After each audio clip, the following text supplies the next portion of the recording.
Welcome to our second in a three-part series on evolution, creationism, or intelligent design. Dr. Raymond Boland is a research fellow for the Discovery Institute, and he travels around the world talking about this issue from a biblical perspective and a scientific perspective as well. He goes to college campuses as well as churches and other countries, and we're delighted to have him here today. Today we're going to focus on the issue of creationism and intelligent design and looking at how those two compare. Welcome back, Dr. Boland. Thank you, Holly. It's my pleasure. Yeah, great. So how can a thinking person believe in intelligent design? That's an interesting question, because in some respects, from my perspective, how can a thinking person not accept intelligent design? The amount of evidence that's accumulating in how the cell works and what we call molecular machines that are operating at incredible efficiencies in the cell.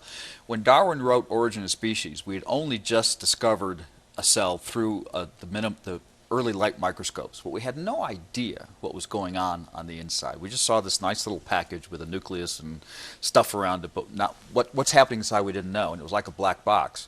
Well, in the last 40, 50, 60 years, we have opened up that black box to reveal an incredibly complex, rich world of molecular machines who are creating energy, using energy, creating new molecules, creating new proteins, and it's just a marvel of engineering. So how could you look at that and not see intelligent design? And I think the amazing thing is that a lot of it mirrors how we've actually developed various machinery, but of course it was developed inside the cell first. So yeah, it was almost the only way you could get something to work a certain way. Well, it's interesting that molecular biologists and cell biologists, even those who don't ascribe to intelligent design, continually use mechanical, technical language to describe what this particular protein or complex is actually doing in the cell.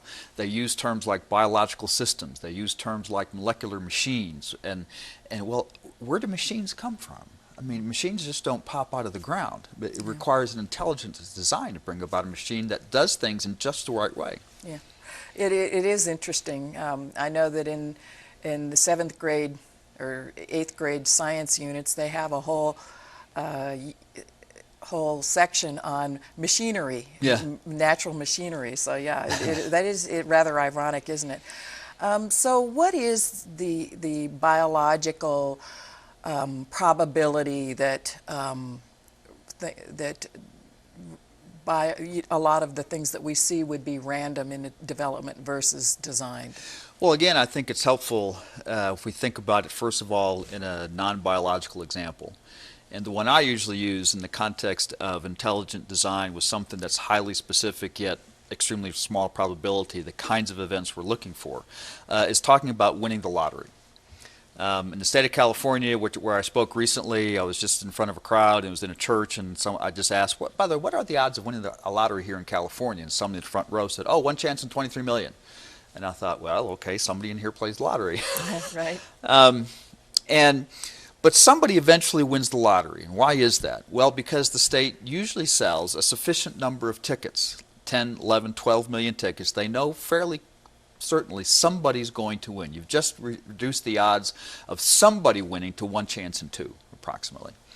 So if somebody doesn't win, what do? Well, they increase the amount of the lottery, and what happens? More people buy tickets the next week, and they increase the chance somebody wins. So in a sense, improbable things happen all the time. But let's make it more specific, less probable. Let's say, in this case, that somebody wins the lottery not just 1 week, but the second week, and 3 weeks in a row. As I've proposed that to audience, I see smirks coming on people's faces, and I say, well, what are you thinking? And I also add in that, well, the person acknowledges that they used the same set of 6 numbers each time they won. And then people's eyes just go wide. Well, somebody cheated, is what they say. And I say, well, yeah. What you're suspecting, though, is intelligent design. Somebody went in and intelligently manipulated the system to ensure this highly specific result of the same person winning 3 weeks in a row. And if you actually calculate that out, how you do that is 1 chance in 23 million cubed. 3 times. Well, that ends up being about something like 1 chance in 12 sextillion. And to help make that approachable, if you had, there's 7 billion people on the Earth today. And if you had 1 billion planets with 7 billion people, you'd still be 5 sextillion people short of having sufficient probabilistic resources to allow that to happen by chance. Those are the kinds of events we're looking for, or the effects of causes we're looking for in nature. They're so improbable.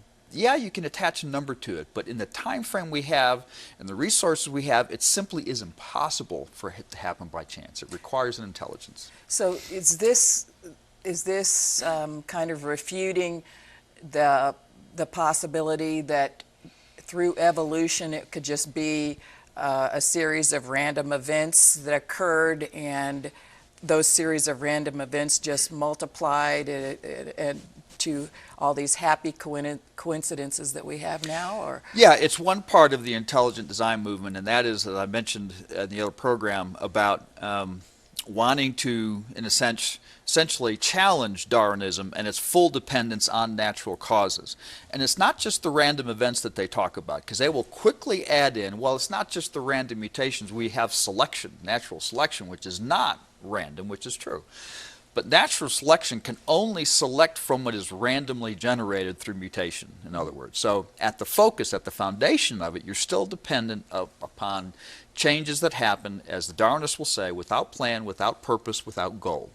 So within the context of the cell or the organism, they're not trying to develop anything.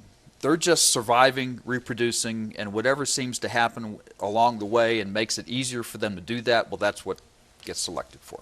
And so probably from a statistical perspective, it really isn't a rational approach to things. Well, that's our saying. perspective. Yeah. And we're finding, as I've said, hundreds of these molecular machines now, molecular motors and all kinds of things that clearly show the elements of intelligent design, that there isn't sufficient time, even in the history of the universe, to account for all these things. Are there some scientists who are on the evolutionary side that are leaning into acknowledging that possibility? Well, that's a good question, and there are some, and there are examples of several that were outlined in the film Expelled from several years ago, who did make that kind of a shift based upon their research connections, and they were quickly ostracized and given quite lesser roles, or even contracts changed and find with different ways to either dismiss you or just get you out of the system. So even those today who are making that kind of intellectual shift are not talking about it very much. But one person who has just recently, Thomas Nagel is a philosopher, an atheist philosopher, and very well respected in the philosophical circles, well known as an atheist, a critic of theism in many different ways. And he's published a book, I think the title is Mind and Cosmos. And in there, what he basically says is that the naturalistic Darwinian program almost certainly is not true. And that's just an amazing statement to make. And then he goes even further to actually acknowledge and credit some of the intelligent design advocates, because they've helped to point out some of these places where the naturalistic paradigm simply isn't going to work. And so he actually committed 2 sins as far as the evolutionary community is concerned. He said, first of all, I don't think this is, I'm convinced it's not true, even though he's still an atheist. But secondly, he gave positive credit to intelligent design people, and he's paying a high price right now. He's getting criticized pretty heavily. Do you think that that he's regretting, or that he spoke out like that, or do you think he's going to charge forward? I haven't followed the controversy enough to see what he is saying in response to some of this, so I'm not really sure how he's actually dealing with it all. But there have been some people who've come to his defense in the mainstream media and just saying, you know, this is really pointing out an ugly side to the evolutionary academic community. They're vilifying this man who otherwise has a sterling reputation. Right. Well, now, if if you line up the whole concept of intelligent design and you are going to look at the Genesis account, is there anything that either supports intelligent design or supports creationism more? Is there, how would you actually compare the concept of the Genesis account with intelligent design? Well, within the intelligent design movement, we have many different people who would look at the Genesis account very differently. And what unites them is their ability to see the need for an intelligent design approach. They may differ on how they understand Genesis, but we're united under what we call this big tent, if you will. And as I said earlier, I think just simply that first verse of Genesis, in the beginning God created, there is an intelligence inherent within the things God has made, and we ought to be able to discover that. In fact, that was some of the driving force behind the beginning and the founding of modern science. They were all believing Christians who founded modern science. And because they believe from the scriptures that God is the creator and he created an orderly universe, that he gave commands, that they said, you know, we should be able to discover this order, and I expect nature to be orderly. And on top of that, because we are made in his image, that therefore we are capable of thinking in ways that God would think, and therefore we could create an orderly apparatus to discover how God has created the order. And so even out of that, you know, it's a lot of what we're doing, even in just science, is dependent upon the Genesis account that God is the creator. Who were some of the first scientists that were, I mean, they were mostly Christians. Yeah, Isaac Newton, Francis Bacon, even much later, Louis Pasteur was a believer. Gregor Mendel. Gregor Mendel, so many others. But Bacon and Newton, particularly in the 17th century, were the ones who really got it started and got it going, and they were clearly basing their early ideas on a biblical worldview. Now, there's a lot of people think that the church tried to suppress scientific discovery. Is that true? Well, that's a nice fable that has tried to be foisted on all of us, and it really isn't true. The whole story of Galileo has been mainly misrepresented to the public. Galileo is thought to have been persecuted by the church, and for his heretical ideas, supposedly, about the ideas of the earth revolving around the sun as opposed to the other way. The Bible supposedly says that earth is at the center of everything, and all of those kind of ideas. But actually, it was the scientific view that was persecuting Galileo, because they did see that from their own science, they felt that the earth was the center and the sun was revolving around the earth. And it was a difficult thing for them to comprehend how it could be otherwise. And again, that concept of, we've based all of our astronomical research on this model. And now you're telling us this model isn't right. We don't like that. Yeah. And yes, some of those people were important people in the church as well. But it was mainly the scientific community that was reacting against Galileo and saying, this isn't the way it's supposed to be. So that is not true then, that the church was the primary persecutor of scientists. Absolutely. And that it was a mixture of individuals, basically. Mm-hmm. Yeah. Now, what is the whole concept of irreducible complexity? That's something that comes up over and over again. That was something introduced by Michael Behe in his 96 book, Darwin's Black Box. And Mike is a biochemist by training and by experience, and he just began to see through reading a couple of other books that the evolutionary paradigm wasn't what he thought it was.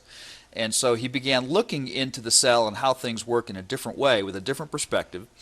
And he began to discover a number of molecular processes in the cell that he said could not have come about by natural selection. And the term irreducible complexity, that refers to the idea that something is irreducibly complex if it contains two or more necessary parts, and you take one of those necessary parts away, and it's not that the machine just is less efficient, but it doesn't work at all. That's why they have to be necessary parts. And the famous example he used in his book was that of a mousetrap. He said a mousetrap is irreducibly complex, and I actually traveled with one with me. Have a mousetrap, huh? Yeah. Okay. Actually, I'm kind of amazed that the security folks have never wondered why I have a mousetrap in my carry-on luggage. Right. They're dangerous things. But a mousetrap has 5 very necessary parts. You've got to have a wooden base that everything is attached to. You need a hammer, which is what catches the mouse. That is contained within the context of a spring, which provides force for the hammer. And then you have to have 2 parts that set the trap. As you pull the hammer all the way back, like this, you need a holding bar that sets over top the hammer, and then you have this little catch here that the holding bar rests onto, and the tension with the hammer and resting with the catch allows the trap to be set. Now, if you take one of those parts away, the mousetrap simply doesn't work. It's not less efficient. If you don't have the holding bar, you can't set the trap. If you don't have a hammer, you don't have something to catch the mouse. If you don't have a spring, you don't have anything to apply force to catch the mouse. So the mousetrap is irreducibly complex. And what Mike was trying to say is that we have these same kinds of irreducibly complex machines in the cell. Now this one just appears to be a very simple machine, but it still requires essentially intelligent design. A mousetrap is not going to evolve by natural selection. Why is that? Selection needs something to be selecting along the way. So something has to be working and functioning so that selection can slowly, gradually, over long periods of time, make it a better machine. Well, if you just start out with a wooden base, there's nothing to select. You're not catching any mice. You can't get better. And even if you add a spring, you've got a base and a spring, you're still not catching any mice. There's nothing for natural selection to select. So it's not until all 5 parts are together and you're actually able to catch a mouse that natural selection might be able to make small improvements, adjustments to make it more efficient. But it doesn't have the capability of creating the mousetrap in the first place. So those are the kinds of things we want to find in a cell. So the bacterial flagellum, can you explain a little bit more about how that works? And we have an animation that kind of goes while you're talking there. The flagellum has really become kind of the poster child of intelligent design, which means a lot of attention gets focused on it. But what it is, it's essentially a propeller for a bacterium. It's what propels the bacterium through the water. And it's constructed in a very precise way. It's a rotary outboard motor, essentially. It has its own propeller, which is a filament that kind of rotates in a corkscrew sort of fashion. And within the actual cell lining of the bacterium are all sorts of other pieces. There's a U-joint, a drive shaft, a stator, a rotor, and all of those parts are recognizable within the context of a human-designed rotary motor. Wow. And actually, the flagellum is far more efficient. It's described as being the most efficient machine in the universe. Some bacterial flagellum can rotate at 100,000 RPM, stop within a quarter turn, and reverse direction at 100,000 RPM, all within almost instantaneously. Yeah. You try doing that with the human-designed rotary motor, and it's going to blow up. It can't handle that kind of pressure. Bacterial flagellum is composed of usually at least 40 different proteins. So it's got 40 different parts, not 5, like a mousetrap. So take any one of those 40 proteins away, and the flagellum either is not built or it doesn't function at all. So it is irreducibly complex. Now, what are some examples of other parts of the cell that people would recognize from Biology 101 that are irreducibly complex? Well, that's a good question. I mean, if you look at the machinery that's involved in transcribing a message RNA into a protein, the ribosome. Mm-hmm. That has numerous protein parts and RNA parts, and it's a highly efficient machine that is taking all kinds of individual parts, which is, transfer RNAs, which are carrying the individual amino acids into the heart of the complex. It's shoving through the message RNA, and out another place is coming the protein, one amino acid being added at a time. And it's like a little assembly line? It is. It's an assembly line factory that's mm-hmm. making proteins, one amino acid at a time. And it's extremely rapid. I mean, even when we try to show it on a film clip and we try to speed it up, it's still slower than what happens in the cell. And we're mesmerized by how fast it's happening on the film. And so you've got numerous functions that are happening all simultaneously at the same time. And all of that is being regulated and controlled essentially within the ribosome itself.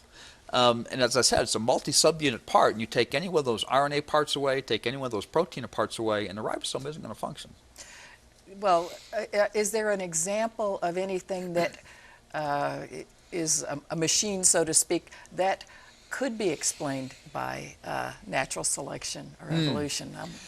There are some pieces that we can find. For instance, one of the criticisms of the bacterial flagellum is that the way the flagellum is made is that a slight pore is made in the cell wall of the bacterium, and most of the parts are excreted through the pore to make the parts that are outside the cell. And that's how the flagellum is made. Well, in some bacteria, there is a very similar pore that's used to excrete toxins because it's a pathogenic bacteria. It makes you sick. And this pore is what is used to excrete the toxins.